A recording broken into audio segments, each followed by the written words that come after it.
What's up, everybody, and welcome to another episode of Wrestling with Johners. This is episode 66, and this week is a predictions episode. We're going to be previewing and running down the card of Clash of Champions, the next WWE pay-per-view to take place on the WWE Network, of course, this coming Sunday. And we're going to be doing our usual weekly recap of NXT and NXT UK. We'll be covering all of that and so much more with our special guest host, who I'll be introducing very, very soon.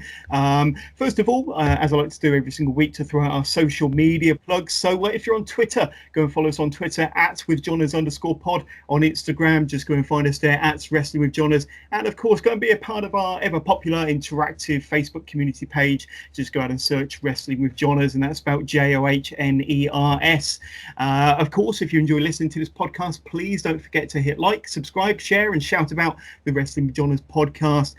This is your only podcast for your weekly NXT and NXT UK needs. In my opinion, we do cover a lot of WWE, especially the pay-per-view reviews, and AEW, as well as so much more. We do occasionally cover New Japan and quite a bit of Progress Wrestling as well. So please spread the word to your friends and to your family and help us grow this podcast. Don't forget, we've got our very own range of Wrestling with Johners t-shirts and merchandise. I don't know if you can see that, but that's our Wrestling with Johners classic shirt there. So go and find the t-shirts, all of our merchandise at teespring.com/stores/Wrestling with Johners. So I want to welcome our guest host. Now, it's the first time that he's been on the Wrestling with Johners podcast, but he has been part of our Wrestling with Johners Facebook page for quite a few months now, I think possibly since the beginning of the year. But I'd like to introduce Jason Lee Jones. So Jason, welcome to the podcast, and thanks for being a part of the Wrestling with Johners show this week. Hi, I'll just say it's Jason Lee Wood, but never mind. Apologies. Jason Lee Wood. My apologies. I don't know where I got Jones from, but great to have you on the podcast, Jason. Anyway, so how are you? And what I really like to find out about from our guest hosts are all about their kind of wrestling fandom, how it all began for them, and kind of when they first came across professional wrestling, who were some of their favourite wrestlers when they first got into it, and kind of how their wrestling fandom has developed over the years, and kind of what they like to watch, what their likes and dislikes are about wrestling nowadays. So when did you first become a fan of professional wrestling, Jason? Well, my dad was a wrestling fan, and so he used to watch it with us. But someone ended up giving us a recording of WrestleMania 8. Right. And WrestleMania 7 is Macho Man versus Undertaker versus Ultimate Warrior. Yeah. And in that one, I just remember the scene where where Elizabeth comes and saves Macho Man at the end. Yes. And that was strange. I know it sounds daft, but I remember thinking, this is amazing. And all the drama that was going on. And then out of order, I remember at a car boot sale getting a Hulkamania DVD. And that took me back in all these different ones. And Hulk Hogan was definitely, for me when I was younger, was absolutely my idol. I loved Hulk Hogan. And then I got that, can you remember a double video it was for WrestleMania 4? Of course, yes. Yeah, and it was. I remember getting the Silver Vision double set. Yeah. Yeah, and so I had that one, and I think I watched that and wore it out. Actually, that was a brilliant one. That was, and I've been watching wrestling off and on, probably since then. Actually, I haven't really. The only bit I dipped out was slightly before. I dipped out just before when Bret Hart fell out with Owen. And then I was out for a little bit, but then I remember getting Sky TV at that point. I was always getting it recorded, and I flicked it on, and they weren't being friends. It was after WrestleMania 13, so I didn't see the amazing Bret Hart Austin match. I hadn't seen that. It was just I was seeing Bret Hart hugging Davey Boy, hugging Owen, and I was like to my dad, I went, they're all friends now, and I don't know why, but that just seemed something. And then we started to watch it from then. I say we, it was me and my dad watching it quite a bit together, and I obviously watch it on my own now. I mean, my favourite wrestler though has to be Shawn Michaels. Yeah. And then that's evolved into and Daniel Bryan. I followed him since Ring of Honor. So they would be my two favourites. I enjoyed Rob Van Dam, but Rob Van Dam's matches are sadly all the same. That's my disappointment. First time I watched him, I don't think I'd watched anything like it before. But then from there, I was like, oh, so you just do this stuff every single time, and that's where it gets where Daniel Bryan, Shawn Michaels only has a couple of things, but I don't know how, but it always makes the match feel exciting. So that's where, and obviously Steve Austin. So yeah. Yeah, no, I completely agree with a lot of your choices there. Yeah, like I say, I grew up watching, the likes of Macho Man, Shawn Michaels, Steve Austin, and more recently, I'm a big fan of Daniel Bryan. He's probably one of my favourite wrestlers of all time, alongside Ric Flair, and I've kind of made that public knowledge on this podcast Yeah. before. That Ric Flair is one of my favourites of all time. So, what sort of wrestling do you watch nowadays? Is it primarily WWE, or do you dabble into any other independent shows or AEW? What's your kind of wrestling likes at the moment? Yeah. I mean, I do watch pretty much anything. Yeah. In person, I've seen New Japan, and Ring of Honor when they've come over here. And I have seen a bit of. I've been to see SmackDown live and such like that. I used to live in Canada, and I got to go to Montreal, and I saw Hogan fought The Rock the second time around. Right. No Way Out. That was pretty cool. That was. So WWE is my major one. I haven't seen. Progress is on the list, but I don't know how often they come to the UK. I'm kind of out that loop. I'd like to find out. I did recently go see. There's a company in Leeds called Rise. I don't know if you're familiar with them. Yeah. Not those, no, but yeah. Okay. Well, they advertise themselves as the maddest wrestling company in the world, which basically means they do a lot of hardcore wrestling. And I went eyes wide open, and they said, we're going to do a no rules, no rope, no ring fight. And we were like, what the heck does that mean? And then they took us down into a basement where they had this hardcore match with no ring or anything. They beat it. I felt like at one point I was in Fight Club. That's what it felt like. And I was like, we can't talk about this. This is weird. This is. But no, it was so fun. And that's the latest one. I only went there a couple of months ago, actually. But yeah, I try and get to see the shows where possible.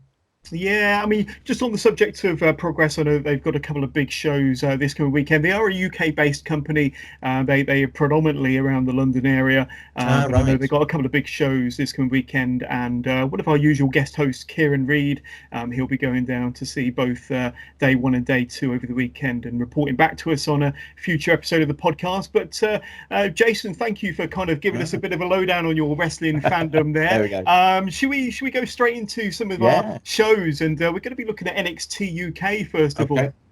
But just kind of on the subject of NXT and NXT UK, are you kind of avid watchers? Do you watch the weekly shows on the WWE network of both them two brands, Jason?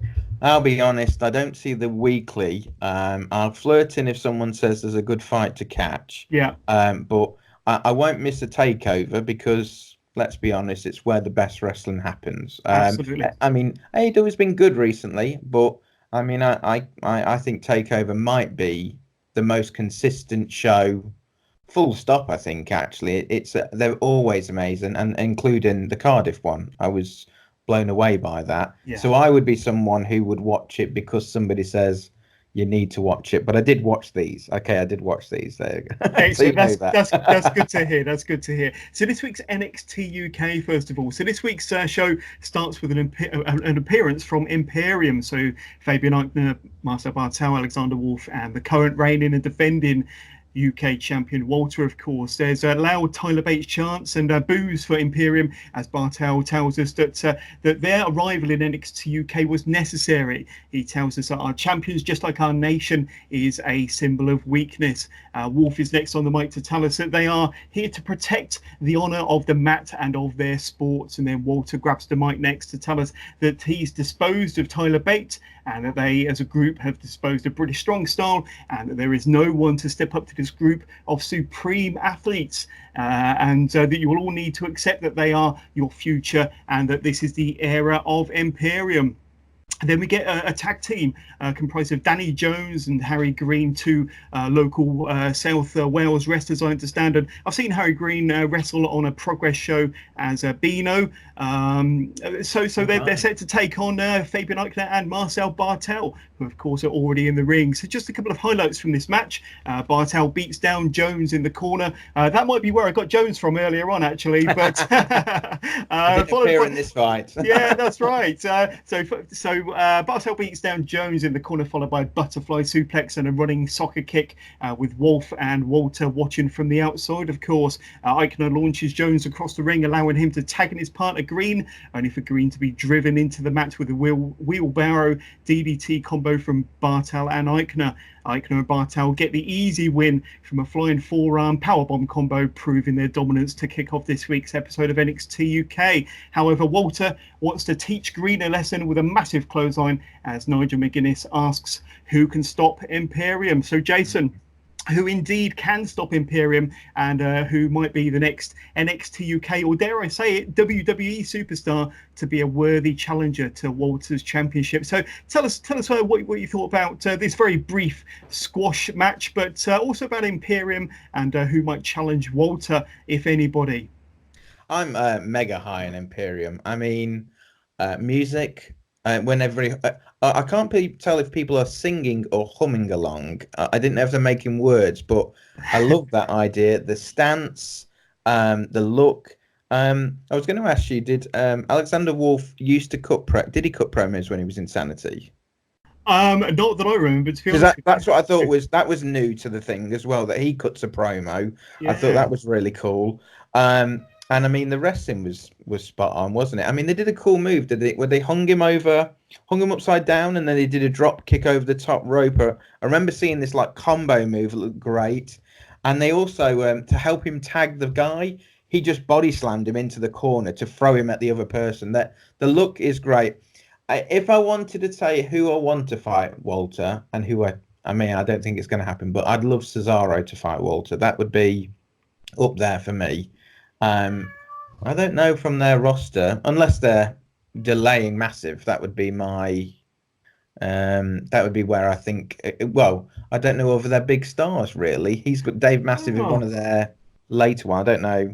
Yeah, I mean, I agree with you. I wouldn't mind seeing Dave Mastiff. He's a big guy, big bull of a guy, and could put up a good, strong fight against Walter. I have to agree with what you said about Cesaro, though. I mean, his outing against Ilya Dragunov in Cardiff was fantastic, and not only was it a star-making performance for Ilya Dragunov, it also kind of showed the world what Cesaro has been capable of all these years and never really been given the opportunity to kind of shine in that sort of way. It was almost as if he was told backstage to go out and kind of wrestle however he wants, wrestle his style of match, wrestle how he wrestles.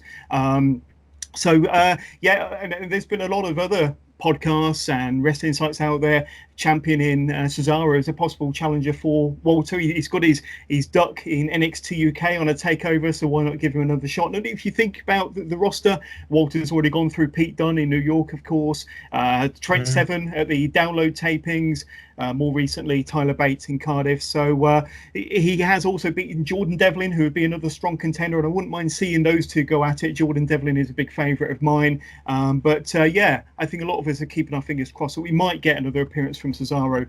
He could definitely be a really strong opponent against Walter.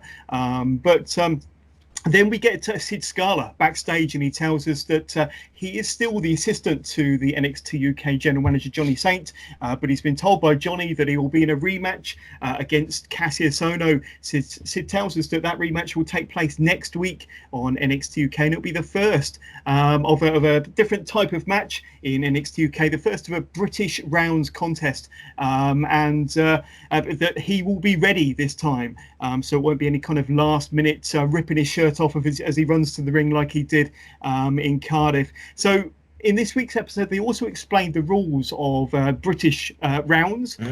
So just to go through the rules, because it's very similar to the type of matches that a lot of us grew up watching on the old ITV World of Sport back in the 70s, the 80s. So it's going to comprise of 6 3-minute rounds, so short rounds, but 6 of them if it goes to distance. There'll be a 30-second break between each round. And the winner of the match must gain either 2 pinfalls or 2 submissions or 1 knockout, or to be ahead on falls come the end of the 6th round. So give us your thoughts on this concept. It's not a new concept or any stretch of the imagination. For those of you that are watching WCW back in the early to mid 90s, you may remember a series of matches between William Regal, or Lord Steven Regal as he was known then, against Ric Flair on 1 or 2 WCW shows, and they called that the Marquis of Queensberry rules match.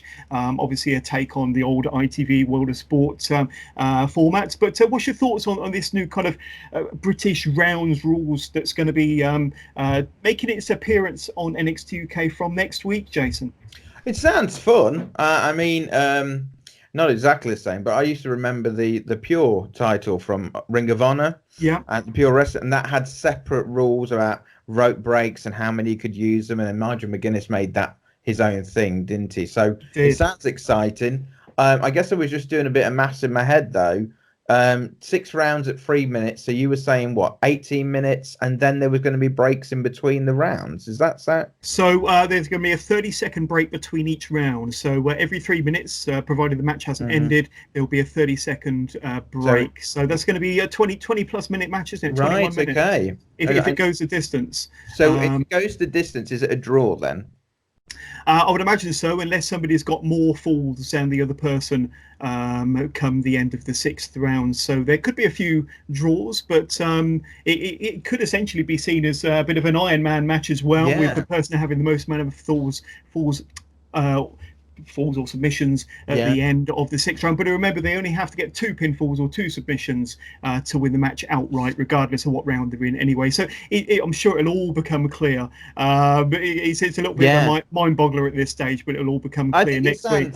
It sounds creative. I like the idea of it, and it's one of those other things of building tension and drama, isn't it? It's just a simple way of doing it, but I like it. It sounds interesting. Yeah, you could get the scenario where you've got somebody on the offense and really rally into to maybe a pinfall, and then the bell goes for the end of that round and the momentum stops. But it could get some heat that way. But I think it's gonna be fun and exciting. Of course, the first match of the British rounds is taking place next week between Cassius Ohno and Sid Scala, so that'll be an interesting rematch there. But on to our next match, Jason, and it's Jordan Devlin. He's in-ring action, and I for one was disappointed not to see Devlin in any of the matches at TakeOver Cardiff, but tonight he will be going up against Ashton Smith. So going into this match, I was hoping to see Devlin destroy Ashton Smith in double quick time.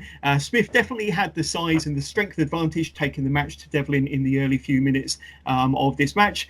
Smith gets an impressive close near fall from what appeared to be a Death Valley driver, followed by a 2 count following a suplex. Devlin recovers to strike with a slingshot cutter for a 2 count of his own, with Devlin holding his ribs from Smith's earlier offense. However, in the move of the match, Devlin goes for a moonsault, only to be super kicked out of midair from Smith to get another 2 count.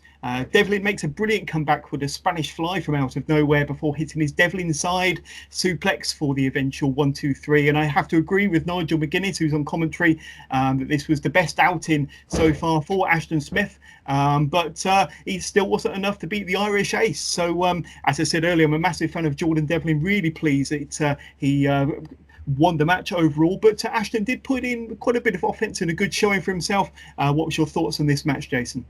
Oh dear, I'm going to upset you now. Go on.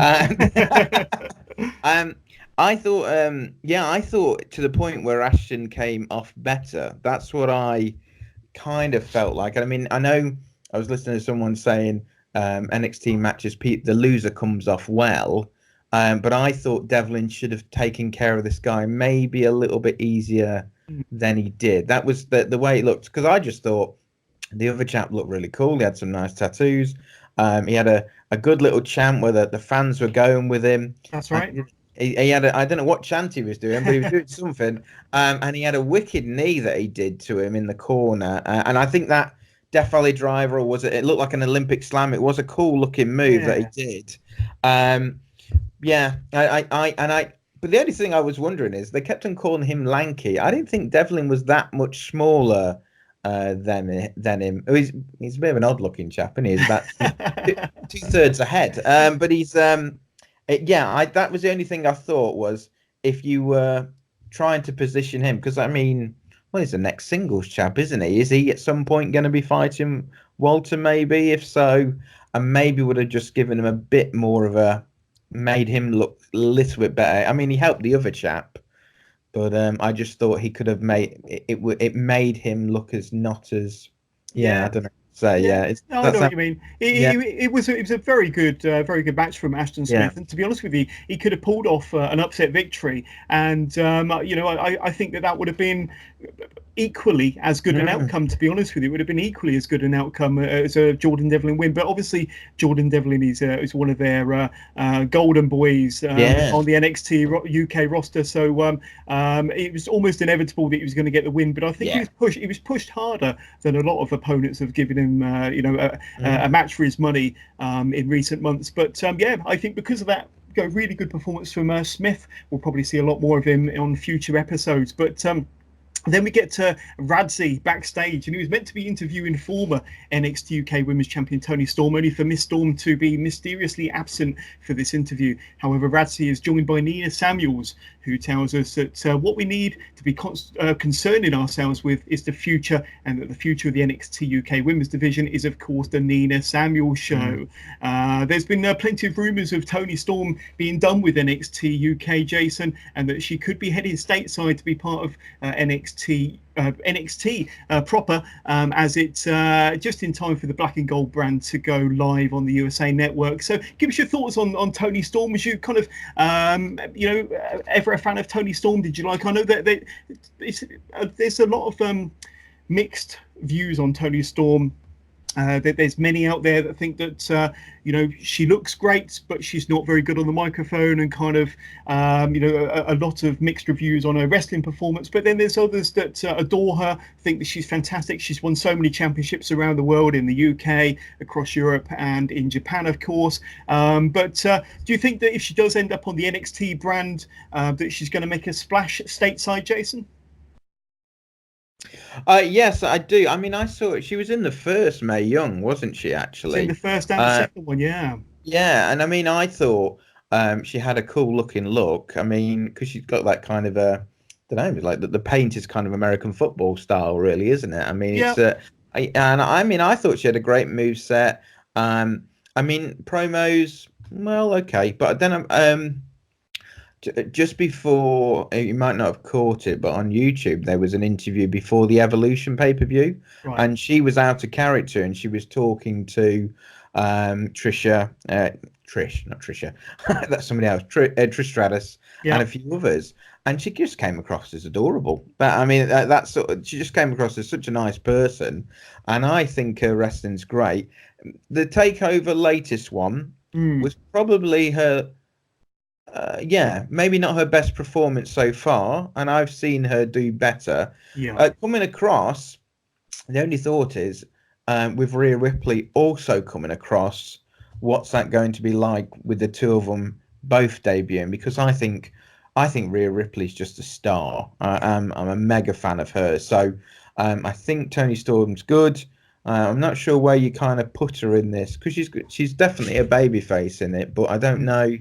Do you just repeat what you've done or something else? I mean, to be honest, she'd be one of those people. I think she'd still be good enough for the main roster. And I Yeah. think actually it would freshen up a lot of stuff, because we're getting a lot of repeats on the main roster of same. So it'd be great, somebody just different. I think actually I'd prefer that. I think that would be more interesting. But yeah, but then they did, because Rhea Ripley's already debuted. We don't know where Tony Storm's gone. Is she going to have a rematch with? I'm sorry, I don't know the girl's name who beat her at Cardiff. Kaylee Ray. Kaylee Ray, I Yeah, believe you're referring to. I wasn't sure if we were going to get a rematch before that point.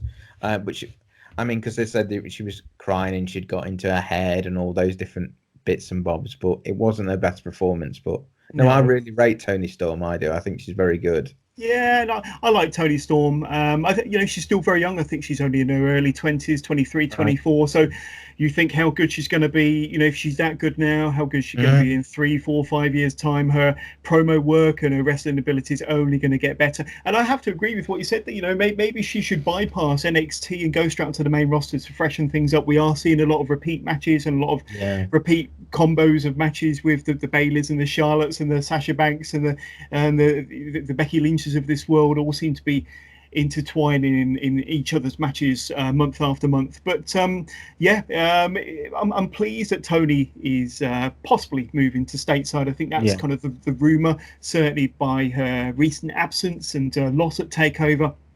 But one person that could be taking up the challenge of Kaylee Ray won't be Toni Storm, but it could be Tegan Nox, and we see her in our next match. So she's up against a young lady called Shax, who is kind of quite big on the independent scene in kind of in the north of England. I think around Sheffield. I believe that she wrestles for Breed up in Sheffield. Now, as many of us are aware, this is Tegan's NXT UK debut.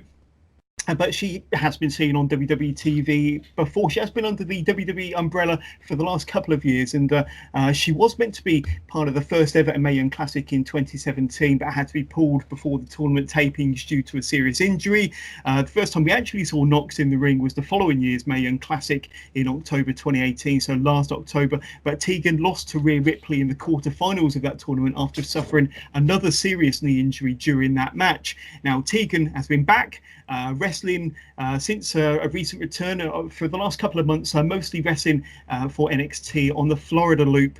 However, we see her as a welcome addition to the NXT UK women's division. Here going up against Shax, as I mentioned, who we've seen recently, losing to Kaylee Ray a few weeks ago. So do you know much about Tegan Nox? What are your thoughts on Tegan Nox? You mentioned the Mae Young Classic from last year a bit earlier on, but you may remember that kind of very memorable match between her and Rhea Ripley where she had to crash out injured. Kind of what's your thoughts on Tegan Nox and now being part of the women's division in NXT UK, Jason? I'll be honest, the second one I didn't catch as much. I did see, because the break was quite brutal, wasn't it? I did see photos of that on Twitter. Yeah. And I mean, I noticed that she's got 2 wicked knee braces on, hasn't she now? Yeah. So I hope she's injury free, but I did see that and I was like, they are big, like they're like Austin ones that he used to have. And so I mean, I hope that's not going forward anything worse, but I mean, she showed a lot of fire. The match was cool, short but sweet. But no, I think that was good.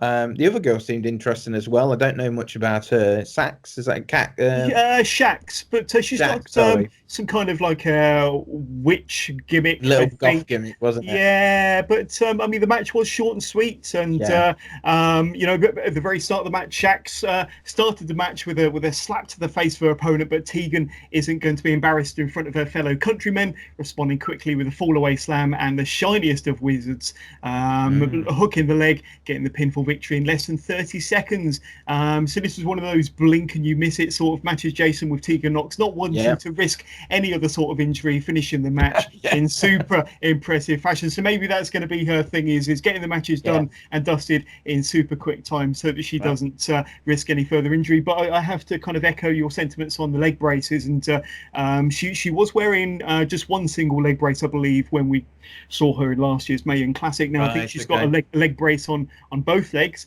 and it does make you wonder whether she's possibly injury prone or whether she's a risk, but they wouldn't clear her for competition unless she was fully fit, I suppose. But just when you thought we was going to get a drama-free ending to this match, Jason, Kaylee Ray, the new NXT UK Women's Champion, comes out to have a say on the matter. So Kaylee Ray says that at TakeOver, she became the new NXT UK Women's Champion, but at the end of TakeOver, all anybody wanted to talk about was the little girl with the shiniest of wizards coming home. Kaylee Ray told Tegan that we all saw what she was capable of doing to Toni Storm, and if she stands in a spotlight again, she'll do the same to her. So Tegan wasn't taking any of this lying down. Of course, she grabbed a microphone of her own to tell the champ that if she wants to fight, then let's fight anytime, anywhere. And I think we are going to be getting a match between these two sometime in the coming weeks. I believe it was a match that was taped at Cardiff during the TV tapings the day after TakeOver, of course. But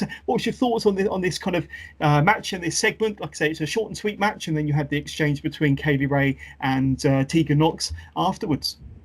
It sounds exciting. I mean, the hard thing. Well, I'll be honest. Kaylee Ray, I haven't seen many of her fights, and so the match against Toni Storm maybe didn't show off what she can do as well. And so it'd be interesting to see where that goes next. So how much taping was there at the Cardiff show? Was there quite a few? Well, I think it was just the one night. It was the following night on the Sunday. Okay. So they usually tape for a good 3 to 4 hours. So you've probably got a month's worth of content there. So you know, it could be. I don't think it's on next week's show because I don't think it was advertised for next week. But certainly within the next 2 to 3 weeks, we could well. And I believe that a match was recorded between these two. So yeah. Oh, okay, interesting. All right. Well, okay. Yeah. Yeah, it sounds exciting. Indeed, it doesn't. Like I say, I think you've already got a ready-made replacement for Toni Storm and a ready-made opponent for Kaylee Ray. And I'm hoping that Tegan Nox hangs around and becomes a regular fixture on the NXT UK brand. Is certainly fitting with her being from the UK, unlike some of the NXT UK roster, of course. And two very, very capable and competent wrestlers. So it'd be good to see when they do eventually fight in the ring what happens there. So then we see Trent Seven interrupting Noam Dar's very own press conference, possibly setting up a match between these two. The funniest part about this segment was when Trent received a call from 205 Live general manager Drake Maverick during the segment, with Trent saying how he knew that Drake didn't want Noam Dar as part of 205 Live, and they didn't want him either, but they've got him on the NXT UK brand. So what was your thoughts on this little segment here between Trent Seven and Noam Dar? And in my opinion, it does involve two very good characters who can, not only talk, but go when it's match time. They can definitely go in the ring. Does it do anything for you, Noam Dar versus Trent Seven? Yeah, I mean, Noam Dar does look like a star when he sat behind that thing, the kind of the phony looking conference, but it did look good. It really did. And I know it was funny in there. There were all kind of set up questions, even to the point where Trent Seven says, "Why did you ask him a question?" Which I thought was quite funny. But he did look, I was like, well, he does look like he could easily slot in somewhere else and be believable in that place. Trent Seven, so. I mean, his match against it was Pete Dunne, wasn't it, at Blackpool? So Trent Seven was in the tag match with Tyler Bate versus the Grizzled Young Veterans. You may remember that brilliant tag match to open the show in Blackpool. But carry on. Yeah, sorry, no, I mean, I think he's very good. I mean, it'd be interesting to see where they go next with it. But yeah, I just thought it was a funny bit, and I hadn't seen. I know that's the thing. I haven't seen that much comedy in the UK one. I thought it was great to see some personality, and it was just a funny little bit, and I really liked it. I did think it was very good. Yeah, I want to see more from these two. I want to see more, not necessarily. I want to see a match between these two in the ring, but I want to see more backstage stuff because I think with their personality and their sense of humour, they've got brilliant timing. I think it could be, something to help build a match, but also give us a bit of comedy, which is something that's lacking in some wrestling shows. But then we go straight into our main event of this week's NXT UK, Jason. So it's the Grizzled Young Veterans versus the South Wales Subculture. So, of course, Mark Andrews and Flash Morgan Webster. So my first thought before this match started was how it looked very, very strange for the Grizzled Young Veterans to be without their belts. They were champions for such a long time. They looked very odd walking down the ramp as challengers instead of the champions. And, they certainly had their feathers ruffled during TakeOver in that excellent, you said earlier that you saw TakeOver Cardiff in that excellent tag match. So no Gallus in this match, unlike their classic match at TakeOver, of course, when Andrews and Webster won the titles in a fairy tale kind of scenario in front of their Cardiff fans. As always, the Grizzled Young Veterans worked well, like a well-oiled team with quick tags and smooth double team moves from GYV. Andrews escapes a grueling beatdown with a Stun Dog Millionaire. getting the hot tag to his partner Webster, with Webster nailing Gibson with a dive through the ropes, eventually getting a 2 count on James Drake with a sit-out facebuster. The former champs regain control with a Doomsday device on Morgan Webster, with Andrews doing a great job in managing to break the count. Mark Andrews nearly wins the match for his team with a Poison Rana onto James Drake from the top rope, and that move did look amazing, but wasn't enough on this occasion. Gibson blocks another Stundog Millionaire from Andrews to apply the Shankly Gate, which was broken up just in the nick of time from a huge senton from Morgan Webster from the top turnbuckle. And this match was very much a back and forth match between these two excellent teams. However, towards the end of this match, James Drake hits Webster with an enziguri, but misses a super kick, nailing his own partner in the process. Morgan Webster sets up Andrews for the fall to pieces shooting star press for the 1-2-3 as the hometown boys retain their championships. They retained their championships against a team that they defeated at TakeOver 2 weeks ago. So, Jason, this was an excellent main event, in my opinion. I'd love to know your thoughts on this NXT UK Tag Team Championship match. Congratulations, remembering all those names and moves. That was pretty impressive. I've got it all written down in front of me. I enjoyed it. I mean, if I was to put it up again, because the other thing is it was one night between, wasn't it? It was. Put it against the triple threat. I think you're looking at the triple threat was like a 4-5-star match. This maybe it was in the 3.5. Maybe I'm being harsh, but it wasn't as good because the other one was exceptional. That's the, but it was still a good one. Flash did Flash is the one who looks a bit like John Lennon, Paul McCartney had a baby, isn't he? He's kind of like the mod. Yeah, he did like a pedigree move, I noticed, and then he did the senton to break up the submission. I thought was brilliant, and that shooting star press looks like it's in slow motion. I mean, I was like, he's up there forever. It was it was very, very good, and actually, I thought they were going to lose the belts. I thought it was going to be just a switch because it's hometown. Give them the cheap pop. And actually, because I thought the Grizzled veterans just came across as great. I mean, and I'd written down the tag team work, the back and forth. It bugs me that Vince doesn't like good tag team wrestling.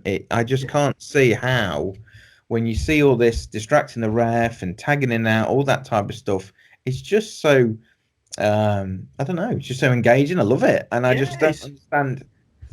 Yeah, I mean, when realistically, all he likes is two singles blokes and who don't seem to work together at all, and there's nothing to do with, well, they might not be a tag team. That's where he is. But when you watch this, how can you not be thinking this is great? This is really when tag team wrestling is done well, like this here, and especially from a team like the Grizzled Young Veterans, who always produce excellent tandem offense and just very, very smooth work between the two of them. You know, it's beautiful. It's excellent. You know, wrestling, beautiful to watch. We're big fans of the Grizzled Young Veterans on this podcast. But it is a shame that Vince isn't as big a fan of tag team wrestling. And he never has been, when you think back. To be honest with you, he never has been a big tag team proponent, I suppose. But they definitely demonstrated that these two teams work well in the ring together. It was a shorter match than their match at TakeOver with a little less drama. But I think overall, to keep that kind of fairy tale scenario going, I think the right team won. No doubt we'll get possibly another match between these two teams somewhere down the line where the veterans might get their championships back. But yes, we shall see. So this was a fun edition of NXT UK, I thought, especially with the debut of Tegan Knox. You also, she appears to be in line for possibly a shot at Kaylee Ray's title fairly soon. We also saw Imperium showing us why they're the most dominant faction in all of NXT. And then that excellent main event with the South Wales subculture retaining their title. So a good episode there. But let's have a look at the black and gold brand of NXT from Full Sail. The opening shots of this week's NXT shows Rhea Ripley. So Rhea Ripley, of course, speaking of NXT UK, the first ever NXT UK Women's Champion, of course, stepping out of a car and stepping into Full Sail ahead of her match against Shayna Baszler later on tonight. So Besides that, we also know that Johnny Gargano will be on the show addressing his future in the NXT. All of that to come, of course. But first, we get a match between Damian Priest as he looks to continue his undefeated streak, this time against NXT Breakout Tournament competitor Boa. So Priest looked very impressive in this match with a Falcon Arrow before Boa showed a little bit of fire, only to be knocked on his backside with a lariat, a cyclone kick, and Damian Priest's finisher, the Reckoning, for a relatively easy pinfall victory. Jason, I have to admit it, I wasn't the biggest fan or overly impressed with Damian Priest's earlier matches on NXT. I didn't really follow him when he was Punishment Martinez in Ring of Honor. I don't know if you did, but here he made a bit of a believer out of me, to be honest with you. He looks, he's got a great look, he's got a great entrance, and he certainly demonstrated some quite impressive moves in the ring. But I'd love to know your thoughts on this match and Damian Priest. Let's hear what you have to say. I think someone missed a trick. I mean, the chap called Boa doesn't have the archery gimmick. How daft is that? There you go. Good thinking. Well, I saw when I went to Doncaster to see Ring of Honor. He was. I felt kind of bad for him because when we were at the autograph table, no one was queuing up to see him. Punishment. Yeah. I didn't think he came off too well on this one either, and I've not watched. He's very tall, and is that the reason why he's getting the kind of treatment he is? Because I don't know. I'm not totally sold on the look. I mean, I think the archery thing looks dumb. Pulling the bow and pulling the arrow and trying to fire it before he does something. Yeah. It's not as bad as the fist pump in the air for Roman Reigns style, but there is kind of bits that are reminding me of that. So I saw this one and I wasn't totally sold on it. And the other thing is the other chap was actually just as tall, so actually it didn't make him stand out half as much as I thought it would. Yeah. I don't know. I was a bit disappointed by this one, and it was it just felt like 5 moves and then that was it. That's what it felt like. 1, 2, 3. We're going from spot to spot. And that was about it, really. I was a bit disappointed for me personally. Yeah, I think like a lot of the matches we're going to talk about, it was short and sweet once again. But no, I was impressed with Punishment Martinez here and Damian Priest. I think that big things are in store for this gentleman in the future. I think that Triple H and whoever else behind the scenes are kind of sold on this gimmick. And like I say, he hasn't quite made a believer out of you. I think he is just about kind of getting through, as far as I'm concerned. I've kind of becoming more of a fan the more I see of this gentleman. But then we're reminded that the Velveteen Dream will be putting his North American Championship on the line against Roderick Strong in the first ever live NXT during hour 1 of next week's show, which will be on the USA Network, of course. Are you looking forward to that match, Velveteen Dream versus Roderick Strong? Where do you kind of stand on these two individuals and their match, which will be going live next week, Jason? I love both of them. I watched Tough Enough when they had, because he was Patrick Clark. That's right. And he did shone. He was the star. And actually, the version of the Velveteen Dream is something he trialed. If you haven't had a chance, watch it on the network. He came out with a little dog. I think it was Lita's dog, and he had glasses on. And so he had a version of this character.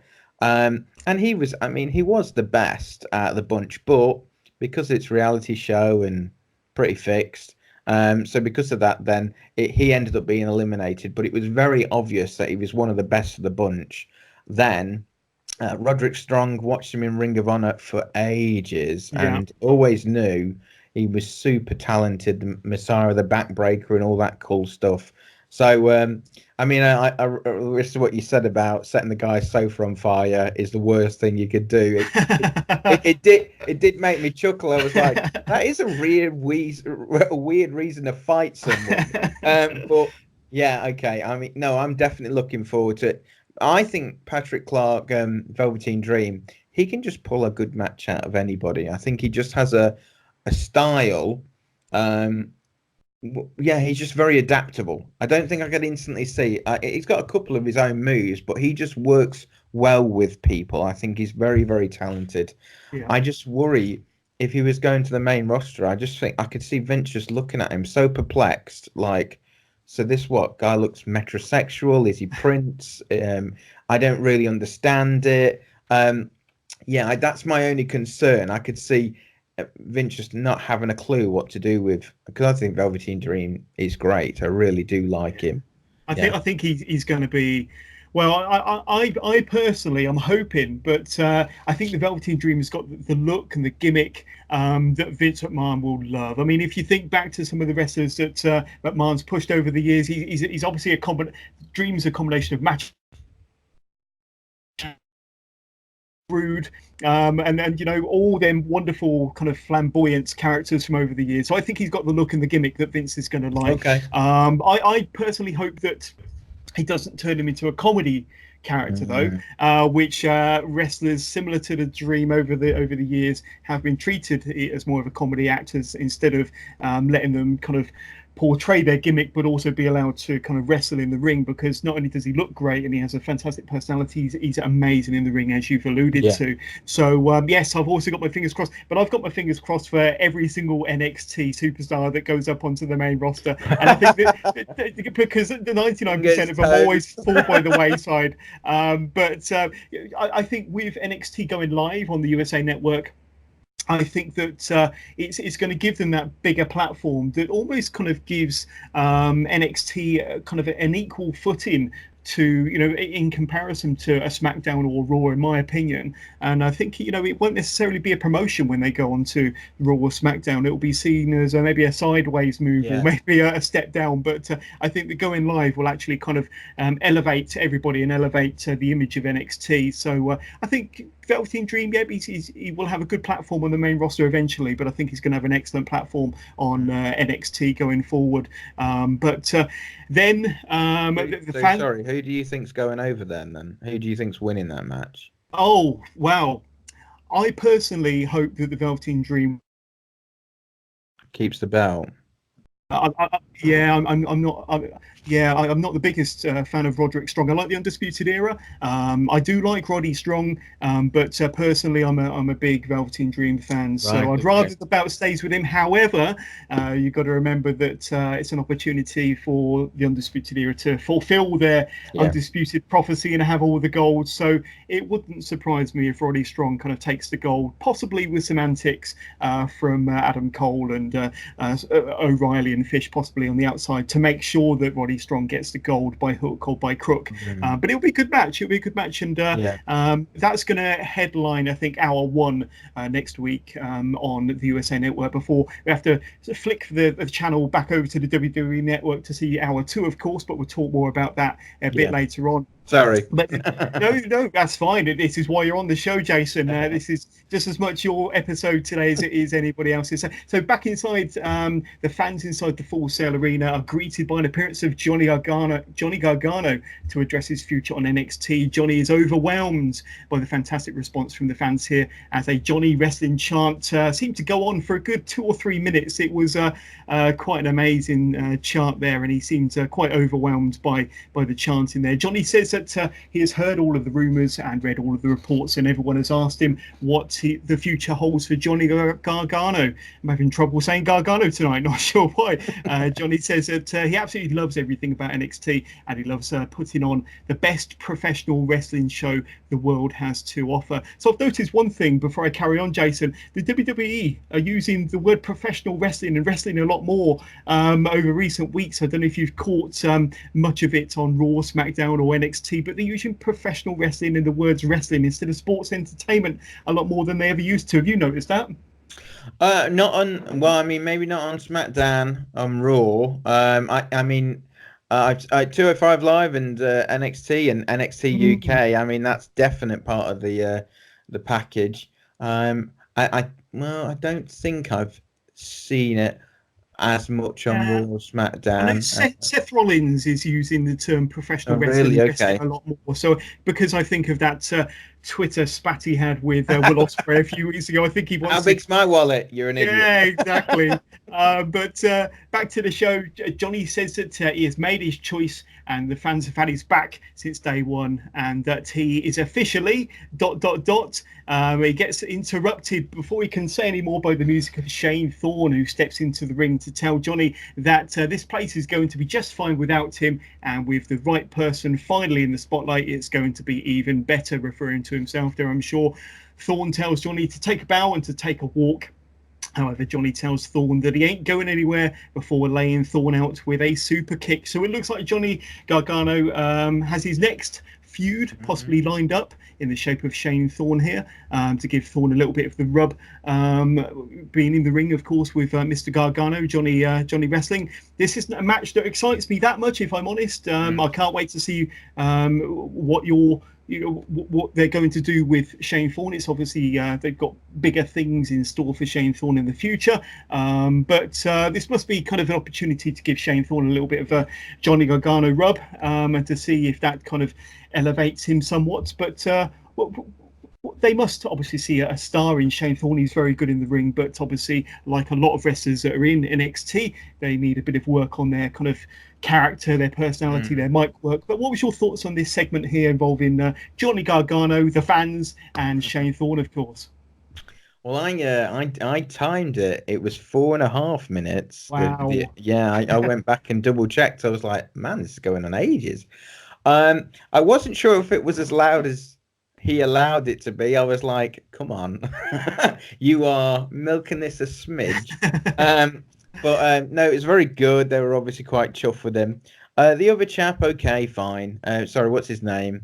Shane Thorne. Shane Thorne. Yeah. I mean, he didn't have as much presence, does he? I think Gargano, though, could be... well, I mean, at the time, Cena had the US title, but he took it upon himself to elevate everyone who was in the mid-card when he was feuding with Sami Zayn, Kevin Owens, Cesaro. If he took that role, not feuding for a title, or if he had some belt that he was able to defend weekly or something, I don't want to create another title, but that I think would work very well for him. Just being in that middle ground, maybe not instantly feuding with people, but just helping everyone look good, which is very hard to have a bad match with Johnny Gargano. I mean, I don't know if I can think of one. So that would be helpful. I think he would be good on the brand in that sense. The bit that's going through my mind is this, because there's been talk about people coming down, hasn't there? I mean, Kevin Owens even subtly tweeted it, didn't he? I wondered about, and this is a bit separate, but I wondered what pay worked out, because I always thought that NXT didn't make money. That was one of the things that people said. So if you're not going to have somebody who's getting paid £1 million a year jump into NXT, I don't know how that would work. These are the thoughts. I was like, well, how much is Gargano making to be willing to stay down there, or is it just because of the fear of being totally jobbed out to death if he went elsewhere that he's willing to accept what he's got? I don't know. Those are the thoughts, but I think he'll be great there. I actually agreed with what you said about him going to 205 Live. That was actually exactly where I thought he should go, which I don't think... Well, he's not going to. 205 Live has been closed down. Is that right? Well, I think what's happening is, and I think I reported this on the Wrestling with John's Facebook group a few days ago, I think they're amalgamating 205 Live with NXT, possibly within the next month or so. Right, so I think the NXT... the 205 Live show will cease to exist, and they'll probably come up with something else. But the 205 Live talent, the cruiserweight talent, will be amalgamated into the NXT roster. And of course, they've got that extra hour to fill every single week. And I think a lot of the talent on 205 Live, all the cruiserweights, will fit in very, very nicely on the NXT roster. And that'll be another championship on NXT for them to fight for, the cruiserweight championship that will be exclusively fought for on NXT. So, but like I say, there's many good wrestlers that could potentially compete for that cruiserweight championship on NXT, and Johnny Gargano possibly being one of those. We spoke about him possibly being a good addition to the 205 Live roster, but if that's not going to exist anymore, then I think it will make an equally as good cruiserweight champion. But so exciting times, lots of changes ahead for us wrestling fans. But on to the next match. Now, this was quite an interesting match. Pete Dunne versus Angel Garza. So we've seen a lot of Pete Dunne on NXT recently, certainly his match against the Velveteen Dream and Roderick Strong at TakeOver Toronto last month. Angel Garza, of course, was a crowd favourite in the breakout tournament, where he managed to get to the semi-finals of that tournament. The pace of this match soon picks up when Dunne and Garza go to the outside. Dunne gets turned upside down on the ring apron, allowing Garza to strike with a super kick to the face of the bruiserweight. Quite how or why Pete Dunne ended up upside down on his head on the ring apron in the first place was beyond me, but Dunne then recovers to hit a step-up enziguri, followed by a release German suplex for a 2 count. Garza swerves the bitter end, instead connecting with a drop kick. Dunne then drops Garza back down to earth with a sit-out powerbomb before Garza nails Dunne with a drop kick to the midsection. Dunne then strikes Garza with several stomps to the face, a kick to the head and a chop to the chest. Dunne eventually picks up the win after Garza misses a moonsault off the second rope, with Dunne trapping his opponent in an armbar before snapping away at Garza's fingers to get the submission victory. So this was a very competitive match between these two. I actually thought that Angel Garza looked the better of the two in this matchup, and there was another spot that I forgot to report where Angel Garza kind of walked across the ropes before hitting a no, that's Raul Mendoza a bit later on. Oh yes, we'll talk more about him. But, I can't remember that bit. that was a fantastic match. But what were your thoughts on Angel Garza and Pete Dunne here? Pete Dunne, kind of, you mentioned earlier about some wrestlers pulling out the same moves time after time, and that seems to be a little bit of Pete Dunne's moveset, quite repetitive. Would like to see him kind of switch things up a little bit from time to time, but his match against Angel Garza was pretty good, with Angel Garza looking like a star for the future, in my opinion. I thought Garza probably got a bit more than I would have liked him to have gotten. Again, I would, there was a neat little tie-up thing he did at the beginning. He did. I don't know what it was, but it was a funny little. He kind of knotted Dunne up into like a little package. It looked really cool. In regards to the finish, though, when you said he missed the moonsault, he almost fell out of the ring. That moonsault was nowhere near to where Pete Dunne was. I was like, where were you aiming for? So I think I was of the opinion that it shouldn't, again, maybe to the similar to the No End R kind of debate, Dunne should have looked far better than he did. I mean, he was helping out the other chap, but I just, the other guy kind of reminded me like Disco Inferno, this kind of, I didn't believe that he was as good as they were kind of trying to convince me he was, type thing. I mean, the gimmick of the old lady kissing him was quite funny, and he's got like the old Kappa trousers that you can just whip off at any point, stripper style. So those bits were quite funny. They were, but in the idea of Pete Dunne, who was, it didn't look like. I think he's trying to be like a wrestling clinic, is what he was trying to look like.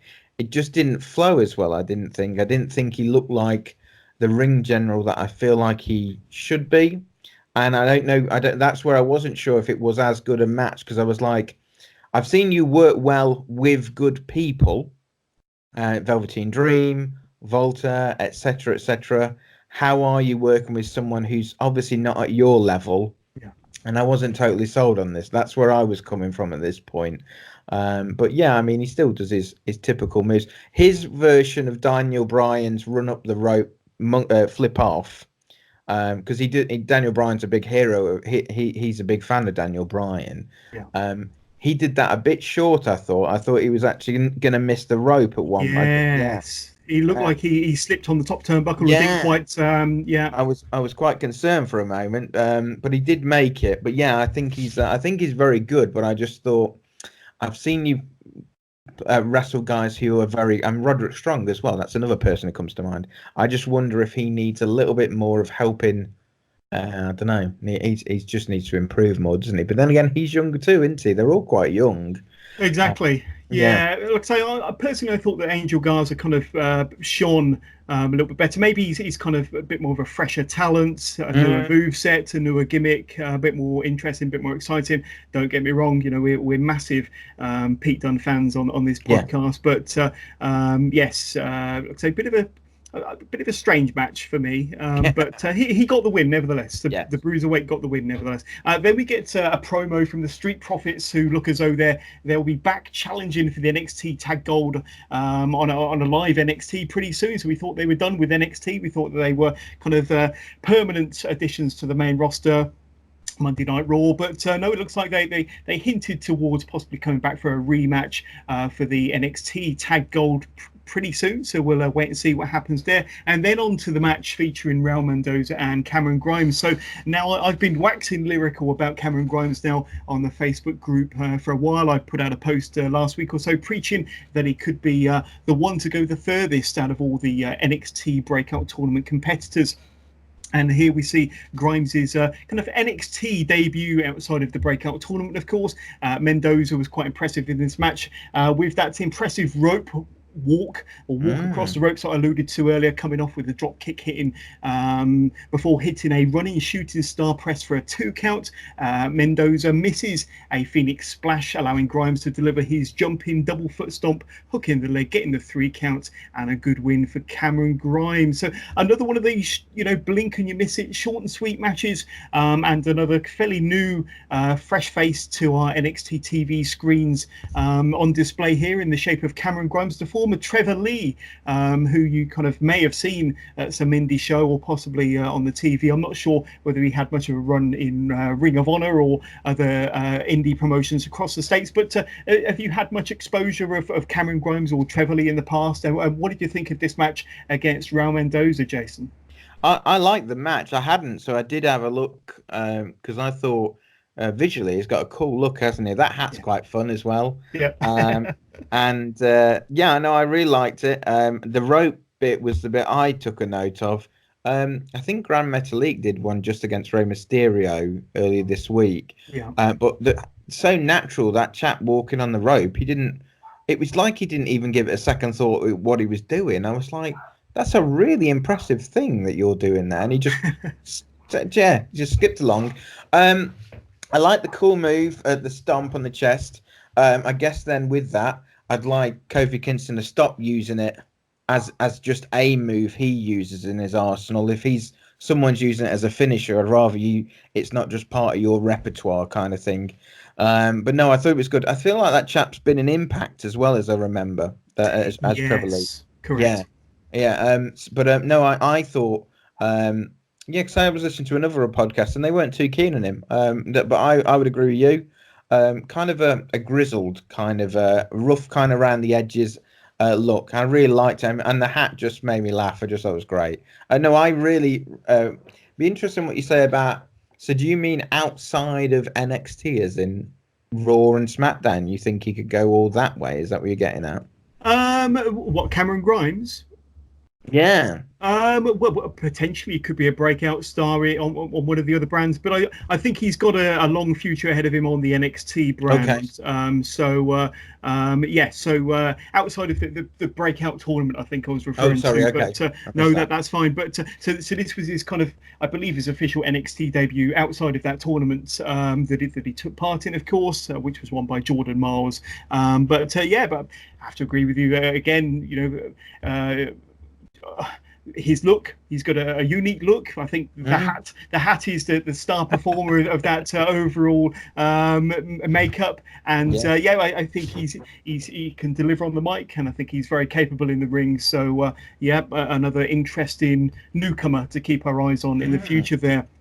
And then we get Candice LeRae, who then gets added to the already advertised triple threat match between Mia Yim, Bianca Belair, and Io Shirai to see who will become the new number one contender to Shayna Baszler's NXT title, of course. But before the segment was over, William Regal tells us that if Rhea Ripley can defeat Shayna tonight, then she might get added to the match to become a 5-way match. Now, Jason, I was intrigued by the competitors in the number one contenders match as a three-way. Now my interest has been piqued with the addition of Candice LeRae into next week's NXT on USA. However, I'm even more excited to know that Rhea Ripley could be inserted into this match for a potential five-way. So yes, Candice LeRae's been inserted into the fatal three-way, making it a four-way match to see who'll be the next number one contender for Shayna's title. What's your thoughts on this segment here? Are you a fan of Candice LeRae, and does it kind of add much to the match as it was? I mean, I like her. I mean, I don't know if I think her feud with Io Shirai, am I saying that right? Yeah. Yeah. I think her feud is more interesting than her going for the title at this point. But no, it definitely makes it. It'd be an interesting. I don't expect her to win the four-way or five-way. But yeah. So I mean, I do rate her. I mean, she's always got a bit of she kind of bobs up and down, doesn't she? She appears for a bit, disappears for a bit, appears for a bit, disappears for a bit. Her match against because it was a good match, the last one that they had together, didn't they? Because she was in Toronto, Takeover Toronto against that was a good match. It was one of the matches of the night, if not the match of the night. I thoroughly enjoyed it. Yeah. So I mean, I'm happy for it, but because I'm such a Rhea Ripley fan, I've now. She's now eclipsed anybody else. I can't see anybody else on my radar now. That's the problem. Because I just think compared to the rest of them, I don't it's not a dislike them. I just think she's got a higher level. She looks like a bigger star compared to the rest of them from my perspective. Yeah. And now that they've hinted towards a possible five-way match with the inclusion of Rhea Ripley, it's almost certainly going to happen because that's the way the WWE works. We all know that. So she'll possibly be, her music will probably start out of nowhere when the other four competitors are already in the ring when this match is about to start next Wednesday night. So yes, to add a bit of drama to their first live 2-hour show, no doubt. We're also reminded that, of course, on that first live show, we've got the Velveteen Dream versus Roderick Strong, of course. We've already spoken about that. But then there's an announcement of another match to main event the second hour of their first live hour show between Matt Riddle and Killian Dane. This time it will be a street fight, and it will headline that second hour, which will of course be taking place on the WWE network. But what's your thoughts on this feud between Matt Riddle and Killian Dane? I mean, they've shown us what they're capable of. They've had a few kind of TV matches or segments where they got either driven through the stage or driven into ring steps, and then they had a match at Takeover Toronto, which ended up with Killian Dane kind of blasting Matt Riddle off the stage, I believe, through some tables, and that was a bit of a wild brawl. This one is advertised as a street fight, so it's going to be out there, definitely. It's certainly a good match to finish off the first live 2-hour edition of NXT next week. What's your thoughts on these two, and are you looking forward to the match, Jason? Yeah, I'm definitely looking forward to the match. Matt Riddle is just he's just a cool looking chap. He's very funny. I don't know if you saw the watch along. He was Yes. Yeah, he's just funny. Partway through, when he got quizzed on what was in his shoes, though, he quickly shifted the conversation on that one because we know what his habits are like. But no, he's just got a brilliant look. I mean, I used to watch him in UFC and cage fighting as well, so I remember him from those days. I'm glad that Killian Dane is next to Alexandra Wolf, is the other person who survived Sanity and still come out looking like a star. I feel bad for Eric Young, but there we go. Eric Young, yeah, he's the one that's fallen by the wayside. Yeah, it's horrible. But no, they've packaged him so well that. They're looking like I want to see them smack the living daylights out of each other, and I'm glad they're using the NXT the second hour to promote that. I'm surprised. I thought that my think about. I know they're saying jump to the network, but then again, if people don't have the network, then they're only getting this first hour. I thought that would have been the opportunity to say YouTube. That would have been my thought for them. That's a good point. Yeah, and then you getting these more eyes on them, but as somebody you want to put in front of the camera, Matt Riddle looks brilliant, and I mean, all the stuff in the background with Goldberg's just a nice little twist to the whole lot, whether that's going anywhere. But I really, really have high hopes for these two. I think it'll go all over the place and such. I'm not sure if it's got to go to a finish, you would assume, unless it's going to be some kind of they both end up collapsing at the end. That would be my expectation. But yeah, I'm looking forward to it. Yeah, me too. But it appears that Matt Riddle seems to be kind of rubbing his colleagues up the wrong way, and with nobody wanting to give him a lift.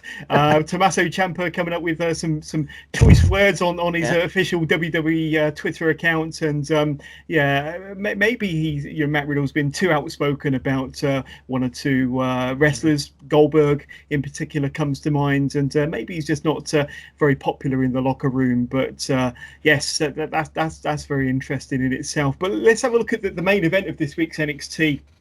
And it's somebody you're a big fan of. You already told us that. Rhea Ripley versus Shayna Baszler. So Ripley really puts on a power of display here against the NXT Women's Champion in this non-title match. So Baszler strikes her with a couple of stiff kicks as Ripley gets caught up in the ropes early on. Ripley fights her way out of a sleeper hold, managing to drop Baszler off the turnbuckle over the ropes and to the floor on the outside. Ripley then hoists Baszler into like an electric chair before dropping the champ face first onto the steel ring steps.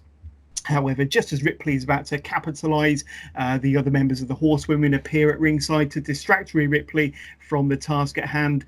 Baszler then gets her hands on a steel chair, with Ripley quickly blocking an attempted chair shot, striking with her own chair shot to get herself disqualified, Jason, giving the win to the reigning champion Shayna Baszler. This match didn't really get going, to be honest with you, but it did leave me wanting more from these two. I'd like to see these two in another match, a longer match. Like I say, but I don't want to see too much interference from Duke and Shafir. They seem to get involved an awful lot in Shayna Baszler matches, but I, for one, would definitely be up for a rematch between Rhea Ripley and Shayna Baszler. But what say you? I was surprised they gave it away, actually. I thought this was something you'd hold back and build and build. I mean, she came out and called her a bitch, which is WWE's version of like the C word or something like this. It's but I mean, I was surprised they gave it away in Ripley's first match, and also like when Keith Lee's fought Dominic Dijak in the past, they had a couple of times where the match didn't finish, but by the time you were watching it, you were like, holy moly, this is amazing. I didn't feel that from this one, which I was slightly disappointed. I was like, I think I had my expectations were really high. I like Shayna Baszler as well. I think she's been booked, well, probably the best woman, full stop, actually, now, even over, I mean, compared to Becky Lynch and such, because she is unstoppable. She's been booked so well. And so I was really looking forward to this. And I thought it was odd, like Rhea Ripley told the referee, get her off me, ref, and kind of did this kind of a wimpy kind of beta heel kind of thing that she did. And then there wasn't much going on. The electric chair, from that point on, I was like, wow, okay, now we're talking. And that's when the match ended, didn't it? And I was like, oh, okay.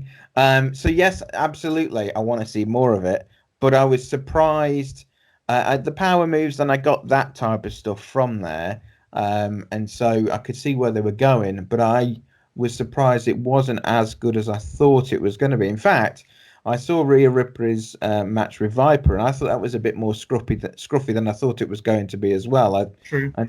So I was like, oh, okay then. So we're maybe not exactly where we need to be yet, but definitely. But that would have been the one I would have thought.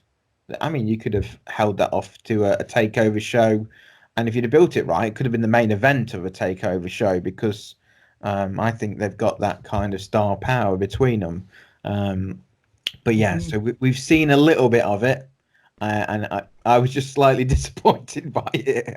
We both want more, don't we, Jason? We both want more from Yeah. these two. But the interesting dynamic that I picked up from this match is that, as you mentioned, Shayna Baszler almost seemed to be intimidated by Rhea Ripley. She seemed to be kind of carrying away, and but yeah, Rhea Ripley was the big, strong, dominant woman in that ring, and it was strange to see Shayna kind of shy away from Rhea Ripley, and it was good to see a different side of Shayna Baszler, because she has been a very, very dominant champion.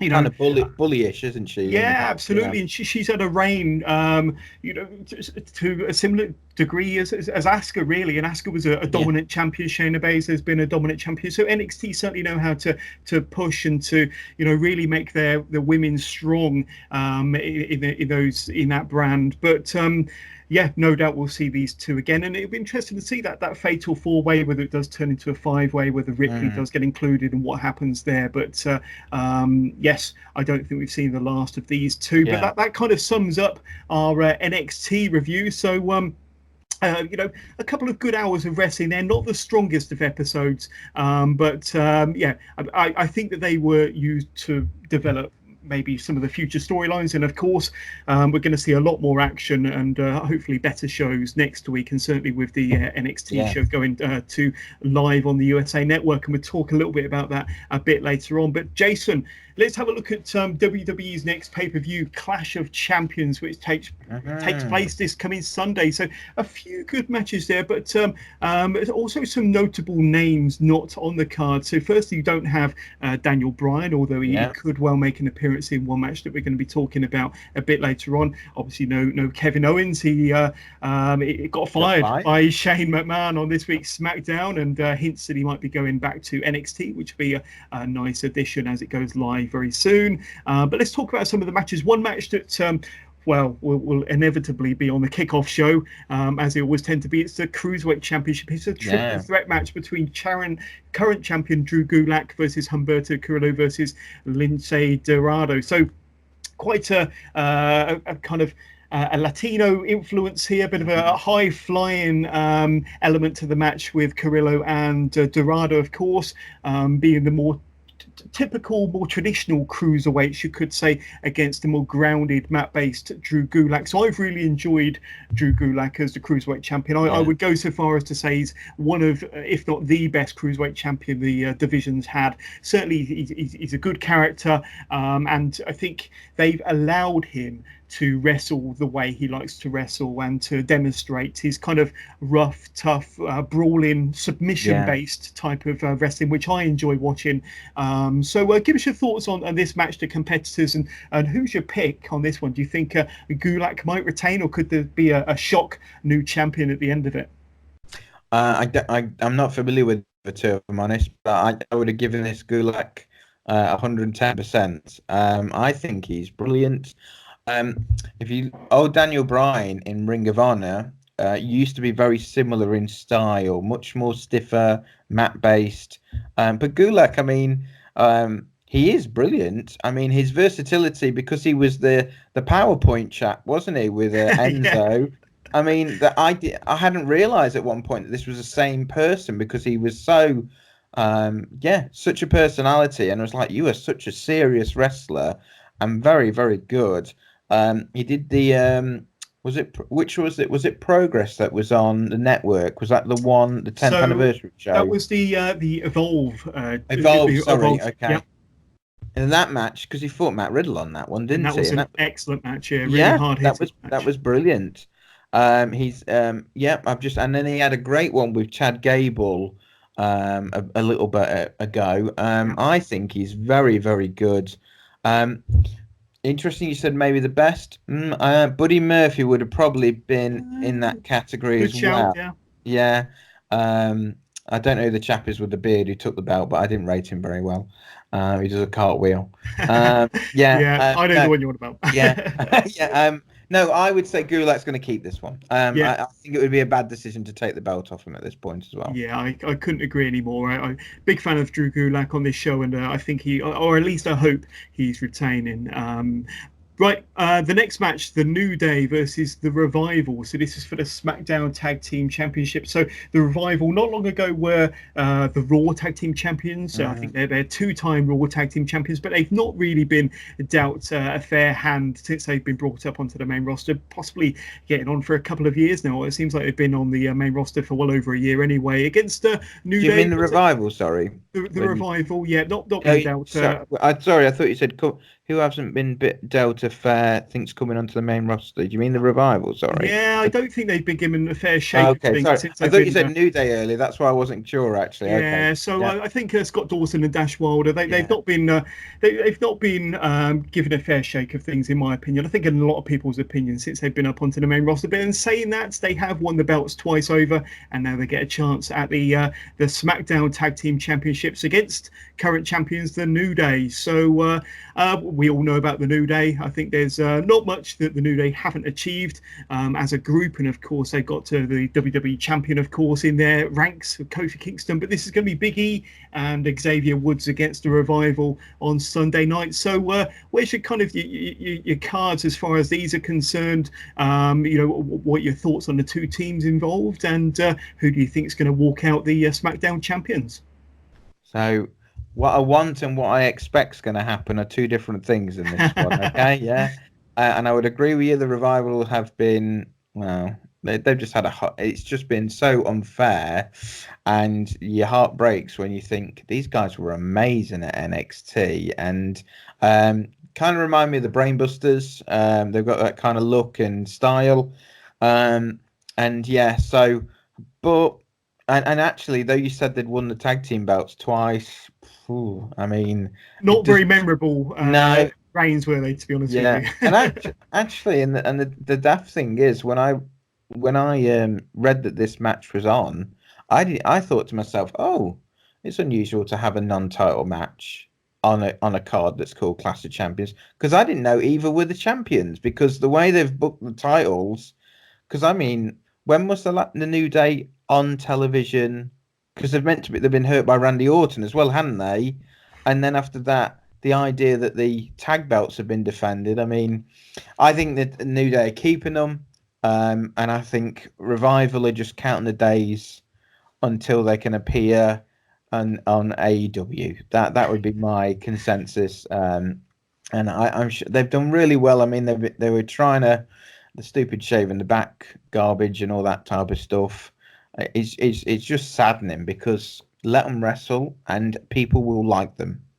It'd be that simple. Yeah, I mean, what I have enjoyed from the Revival recently, and I don't know if you've caught much of this, but is their kind of relationship that's built between them and Randy Orton. So Randy Orton has kind of brought them into the fold, and I think that's kind of giving them a little bit of a Randy Orton rub, for want of a better phrase. But I think that's kind of elevated them a little bit, being associated with Randy Orton, and of course with their association with Randy Orton and going up against the New Day. Of course, you've got Randy Orton going up against Kofi Kingston. So, there could be some involvement from one or the other in one of these championship matches. But I completely agree with you 100%. I'd like the Revival to walk out the winners, and who knows, that they could, especially, like I say, if Randy Orton is around and he gets involved. You never know. But I expect the New Day to retain and to walk out as champions at the end of the match. So, is that on the freebie show, on the pre-show? I'm not sure, to be honest with you. I would expect it to be on the main card, if I'm honest. I would expect it to be on the main show. Yeah. So then you've got Shinsuke Nakamura versus The Miz for the Intercontinental Championship. So you could be mistaken for even forgetting who the Intercontinental Champion is nowadays. Much like a lot of the championships, if I'm honest with you, Jason. Much like a lot of the belts. But Shinsuke is still with the company, and he signed a new deal not too long ago for another 3, 4, 5 years, however long it might be, and he is the Intercontinental Champion going up against The Miz. So The Miz, a lot of people, he's a bit like Marmite. You either like him or you hate him, but I'm a big fan of Shinsuke. once again, similar to the Revival, has he been given a fair shake of things since he's been up on the main roster? I think a lot of people would say possibly not, but we have to count our blessings, and he is holding some silverware at the moment in the shape of the Intercontinental Championship. I'd love Shinsuke to win the match, to retain, and to possibly go on to some stronger competition other than the Miz. Although I think the WWE, I think the Miz has got a job for life in the WWE. But this match will be okay. It will probably be a 2.5, 3-star match at the end of the night. I'm hoping Shinsuke retains. But what about yourself? Are you as hard on the Miz as I am? Are you a Shinsuke fan? What kind of, where are your cards marked for Sunday? Oh, well, Miz is a legend, isn't he? Yeah, I mean, eventually WrestleMania. Come on. That's it. He's a first ballot Hall of Famer, of course. Yeah. To be honest, I mean, as a personality, he and when he talks off the cuff and that, he is likable and he is engaging, but his wrestling style does not. I mean, I always come back to the Daniel Bryan talking smack. Called him soft style, called him a few other names, but he was trying to get it clear as to the way he wrestles.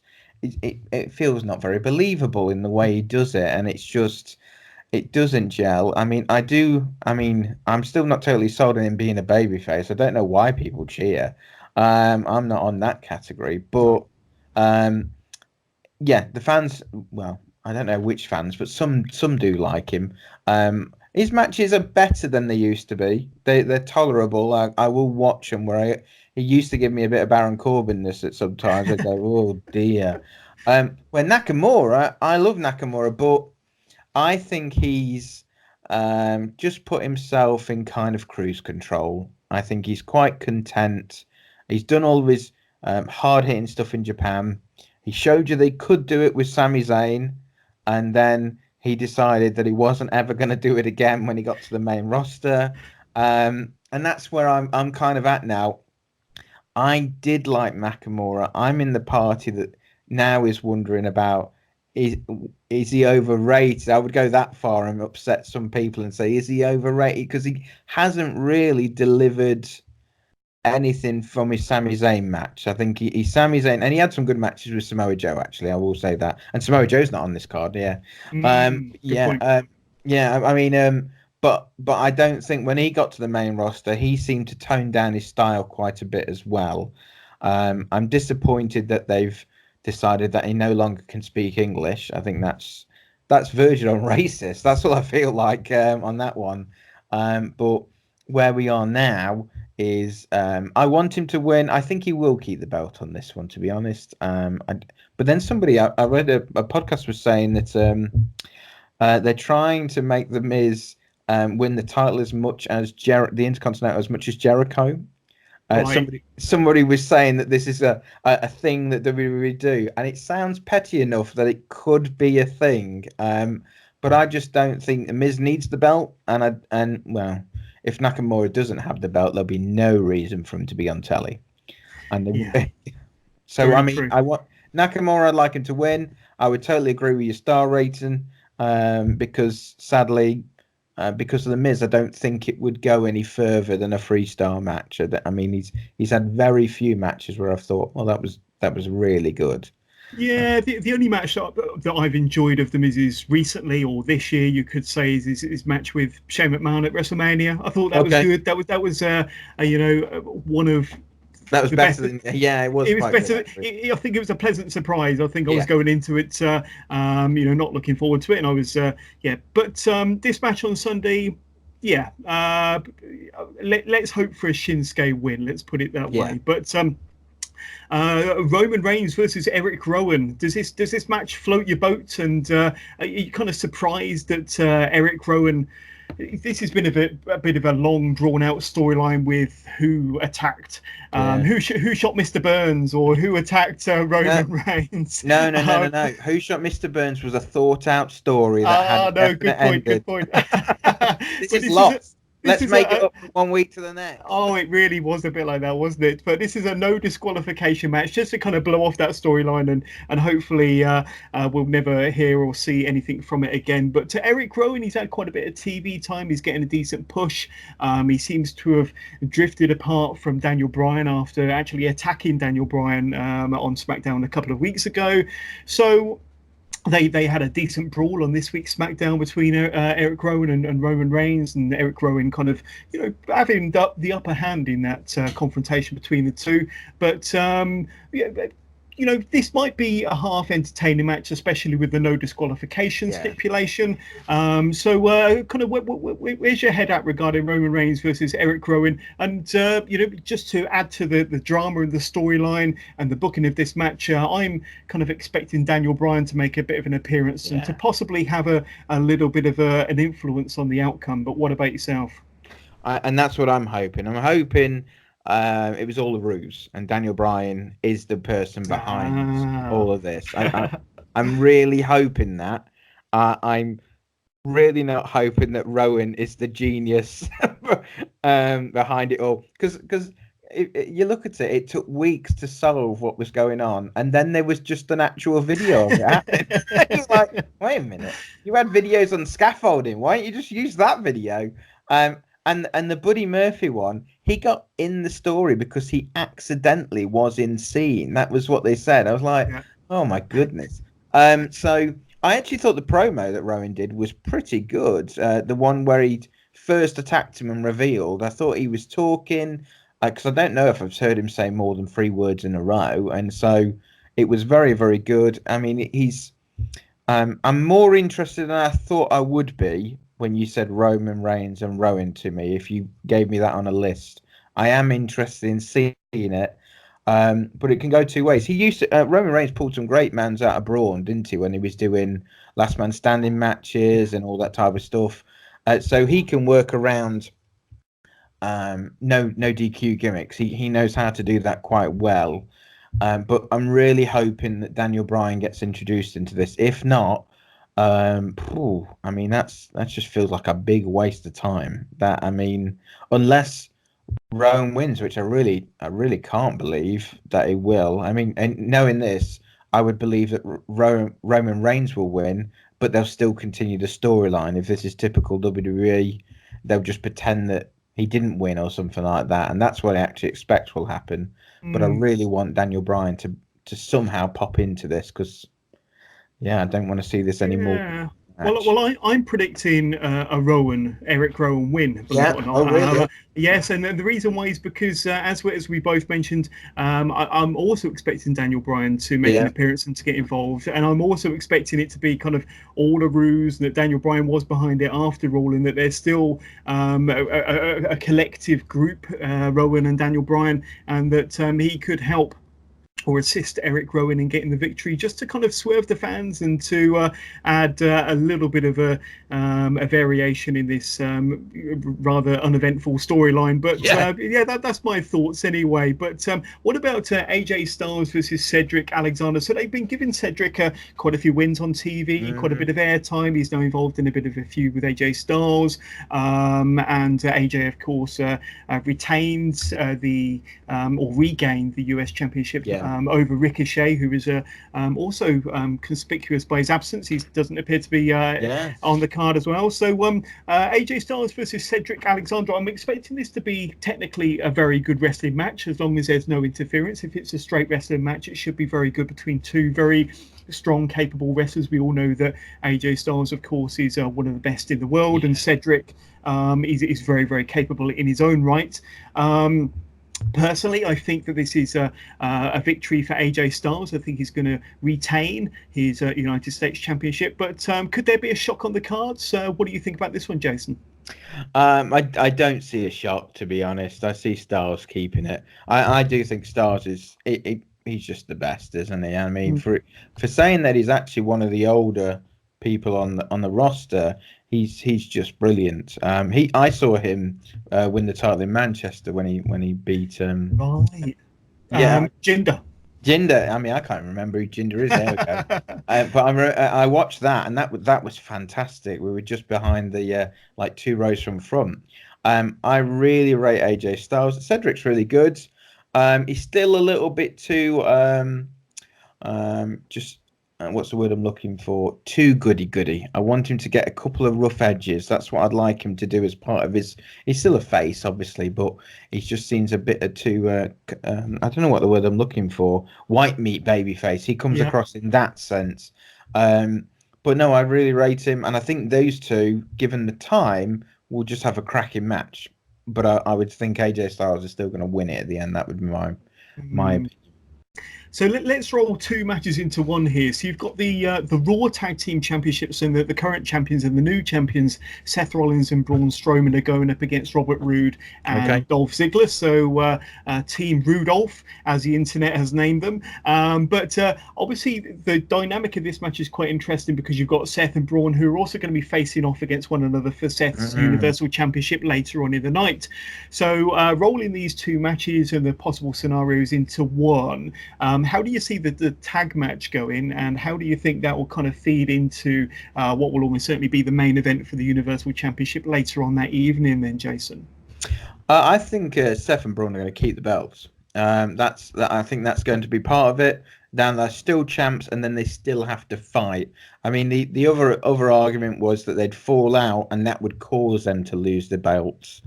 I don't see that being the case, and I have a suspicion that Dolph Ziggler and Robert Roode won't be a tag team after this show. I think that would just be it.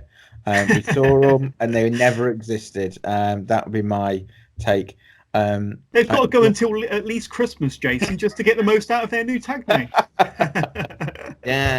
I just more singles wrestlers put together. Why? When you've got AOP, I mean, oh my goodness. So what do you? Seth versus Braun. Do you want me to say what I think's going to happen there? Yeah, go for it. Yep. I think the Fiend's going to get involved. Oh, interesting. Okay. I mean, they've talked about the Hell in a Cell, and that's been chucked around, and it seems like it could be where they're going. But I would rather, it would be another time where Braun would not get the title, which seems a bit unfair now. It's got to the point now where he's not as bad as Ziggler, but you just felt like he's never got to that level where you'd expect him to be at. Yeah. But I don't know. That would be my way of. In some ways, I think they've kind of booked them into a corner now. I feel like they're like, well, Seth can't beat Lesnar and Braun back to back because that would be your two monsters done with, unless Braun wins the belt, and he could.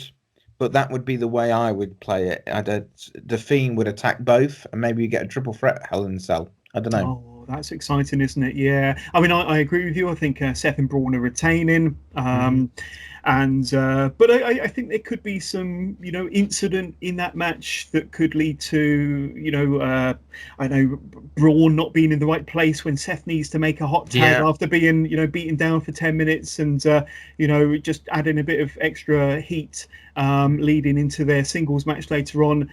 Before you mentioned The Fiend, I actually had Braun Strowman down as possibly taking the championship. Like I said, it's a bit of a now or never moment, really. But then we said that 3 or 4 times before. It wouldn't surprise me if there was a clean finish to this match if Braun did win, because I think it would add an interesting element to the relationship between Seth and Braun, and they're tag team champions, but one is just beating the other. That would be good. But I would also like to see the Fiends make an appearance, whether that be during or maybe after the match. So I don't know. The rule book has been thrown out the window on this one. Who knows what's going to happen with that main event? But capping off the men's titles, you've got Kofi Kingston versus Randy Orton for the WWE Championship. So I think Randy Orton has done really well recently. He always shines as a heel. Like I say, he's aligned himself more recently with the Revival to kind of give them a bit of a rub, and that's worked well for them. they've had, a reasonable feud and a reasonable build ahead of this match at Clash of Champions. I think their match at Extreme Rules wasn't particularly fantastic. If I remember rightly, it ended in a did it end in a count out, or it ended in a double count out, didn't it? So a bit of a bit of a non-finish there. But he looked at his kid, didn't he? Yes, and Kofi. Yeah, Kofi was not too pleased with that. So, to be honest with you, I think a lot of people are on the fence about Kofi Kingston as WWE champion, still as WWE champion from WrestleMania. But I think he's been a good champion, and I think he's got a good feud going here with Randy Orton.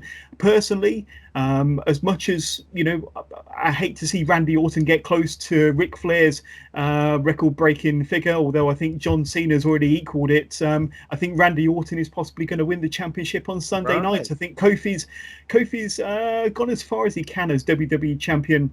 In my opinion, I don't think there's, beyond Randy Orton, I don't think there's much more for Kofi to do. So that's my prediction. But what's your thoughts on this match, Randy Orton versus Kofi Kingston?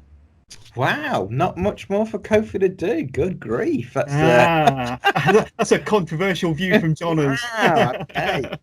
Well, I would have said I've just given it to Kofi. That's really interesting, that is.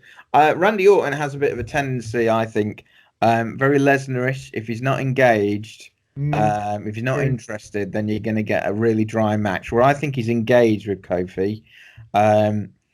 Whether he's trying to make up for when he sabotaged his career previously, or he just wants to, if he's going to be the champ at the end of it, maybe that's partly the reason. But no, I think he's definitely a bit more on the ball on this one.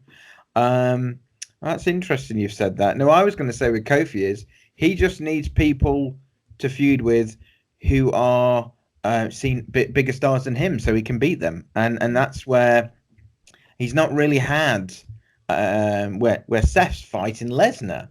Kofi's not fighting somebody on the same caliber as. I don't even know if I would say Randy Orton's the same caliber as Lesnar, as in star power. So I think that's where the unfairness comes in. And fighting Daniel Bryan again would be great, and I'd rate Daniel Bryan. But I don't know if the argument that people look at it and say, "Oh, he's a massive star," and that's why I'm trying to. I think Kofi needs more wins. I'd be really disappointed if it. I've never thought of that. Lose the belt. That hadn't even entered my head. I'll tell you something, Jason. You mentioned a very interesting name there, and that's Brock Lesnar. So he's recently lost the championship, the Universal Championship, to Seth Rollins, and of course, as you know, from the 4th of October, SmackDown goes to Fox. And of course, Fox wants their WWE programming, the SmackDown, to be a little bit more reality-based, a little bit more sports-based. So maybe, if Kofi were to retain, that could be a good opportunity for Brock Lesnar to appear on SmackDown under the new banner of Fox, of course, and that could be a new WWE champion that Fox might be after, wanting a more reality sports-based product and a more reality sports-based champion. So if Kofi were to retain, then we could see Brock going from Raw to SmackDown to possibly challenge Kofi. So there's a few scenarios here. Very interesting, isn't it? Very interesting. But let's have a look at our two women championship matches. So first of all, Bayley versus Charlotte Flair. So this is going to be for the SmackDown Women's Championship. But Bayley, of course, I'll be perfectly honest with you, I can't exactly remember who she won the belt from. Can you remember, Jason? She won it from Charlotte, didn't she? Charlotte beat Becky clean, which was really helpful for Becky, 2 belts.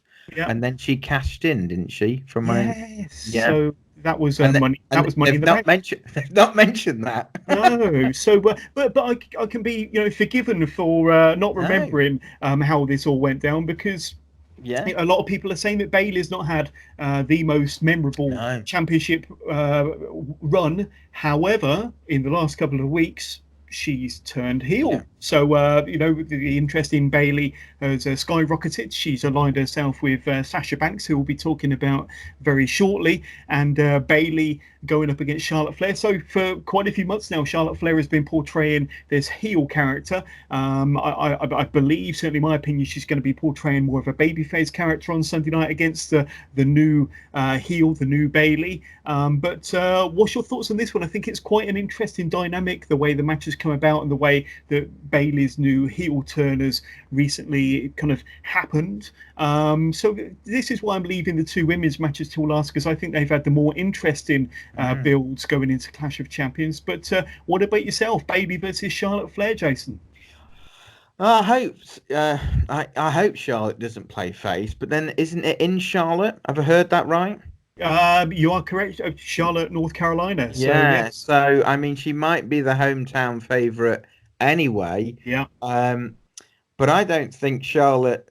Well, she plays a fantastic heel. She isn't likable, and I mean, Bayley's one is semi Johnny Gargano, kind of like I'm still a good role model. I'm being a good friend.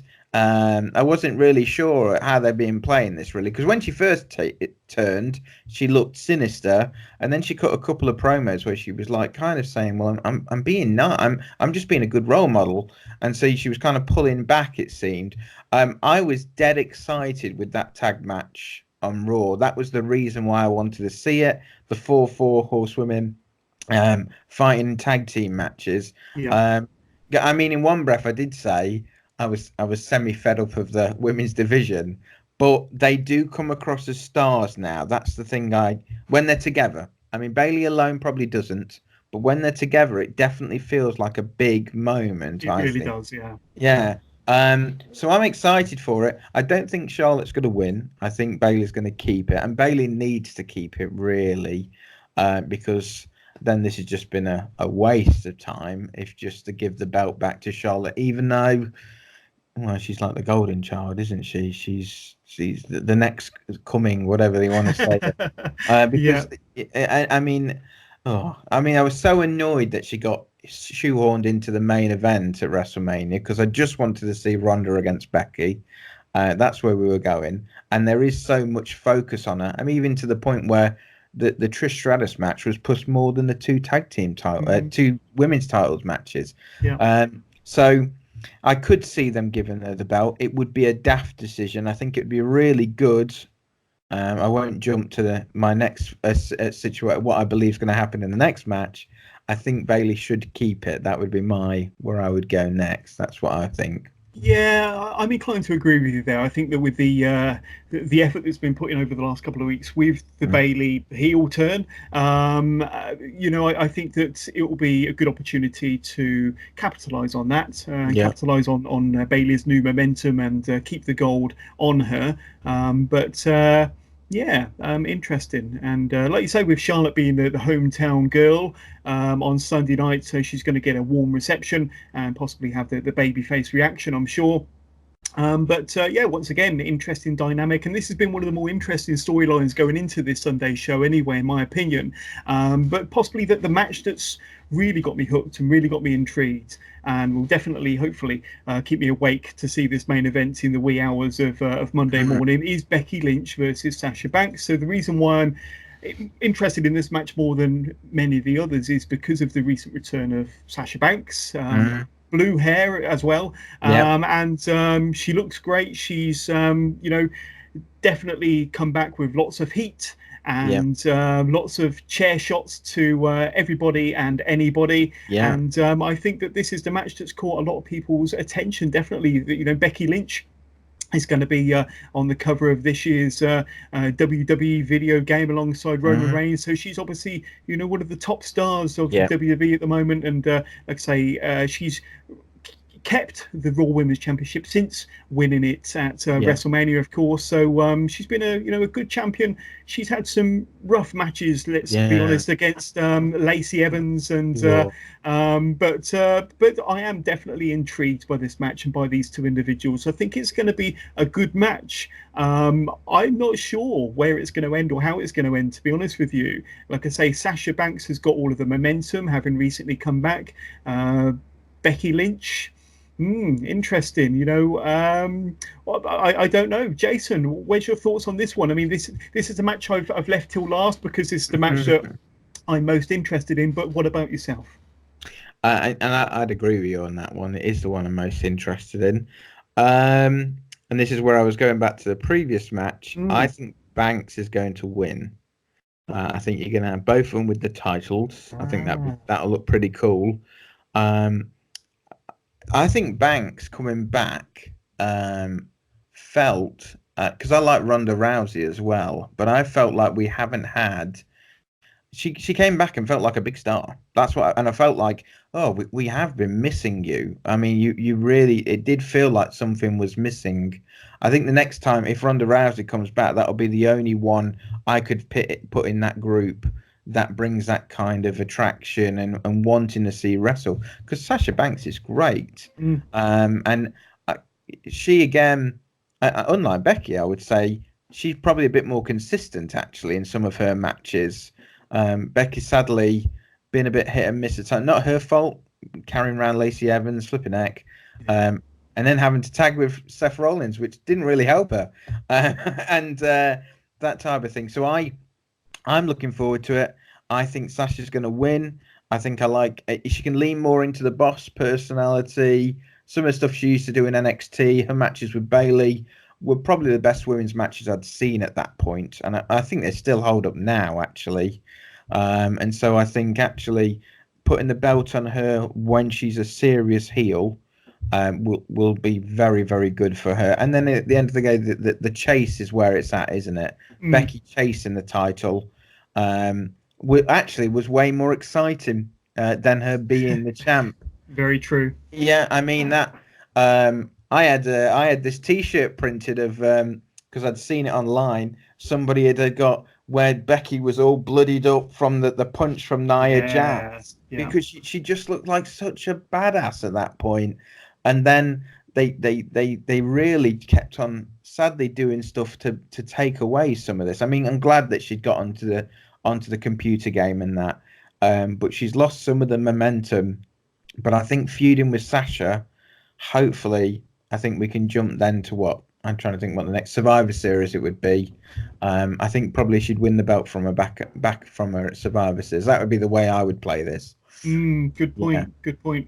So all in all, it's looking like quite a stacked card. I mean, the only kind of downside, maybe because there's so many matches, is that there's no King of the Ring final. I think we were all expecting Chad or the final to be given to us at Clash of Champions, and I think we were under that impression all the way up until just last week when it was announced, or maybe this week when it was announced, that it would actually take place on next Monday's Raw. Right. And of course, that was a match that a lot of people were looking forward to. And of course, the match is going to involve Chad Gable versus Baron Corbin. So an interesting match there. And Baron Corbin is not really high on many people's lists. And I think a lot of people are definitely rooting for Chad Gable in this one, and to kind of create a new star and to elevate somebody that's been, and much like many of the other superstars we've been talking about, kind of not really pushed or promoted or used to the best of their abilities on the main roster. But that's going to be an interesting one. So that takes place next Monday instead of on the pay-per-view. Right. But Jason, all good things have to come to an end, they say, and that is the end of this week's episode, sir. So I want to thank you so much for helping us out with this week's episode of the Wrestling with Johners podcast. We obviously spoke about this week's NXT and NXT UK, which seems an age away since we were last talking about them, and of course we've covered pretty much all the matches on the Clash of Champions pay-per-view card and got your thoughts and predictions there. So thank you for all of that. Before we go, do you want to tell our listeners where they might be able to reach out to you on social media if they want to say hi on Twitter or Facebook? Where can they find you? And do you know any of your addresses? Well, Jason Lee Woods, I am on your Facebook page as well. I used to do some movie reviews. I'm going to bring that out soon, so I'll save that one back at the moment. We're going to do a bit of revision on that one, I think. But absolutely, please say hello to me on Facebook, Jason Lee Wood, or have some kind of argument with me on the Facebook page. It'll be really good fun. I've really appreciated this, and it's been really good. Thank you. Jason, we've loved having you on board, and we definitely have to have you on again soon. But please keep it tuned to the Wrestling with Johners podcast for all of your weekly NXT and NXT UK updates. And if you've enjoyed listening to this podcast, please don't forget to spread the word, tell your friends and tell your family, and let's get even more people listening to the Wrestling with Johners podcast. So please hit the subscribe button now, people, so that you know when the new episodes are being released, and don't forget to share so that people know that you're listening and get them involved as well. We'll be back again on Tuesday with our special Clash of Champions review episode, where I'll be joined by a good friend of the show, Tommy Lynch, who's got his Watch Along Wrestling YouTube channel, so go out and check him out on YouTube. He's had some really good vlogs recently from his trip to Madison Square Garden, where he was there in person for Monday Night Raw and SmackDown Live, of course. So Tommy will be joining us on Tuesday for that, and that episode will be dropping kind of about 9 o'clock in the morning UK time, so go and check that out. Otherwise, we'll be back again next Friday for our usual weekly recap of NXT and NXT UK. But in the meantime, from myself and from Jason Lee Wood, thank you very much for listening, and we'll catch up with you all again soon. Have a great weekend.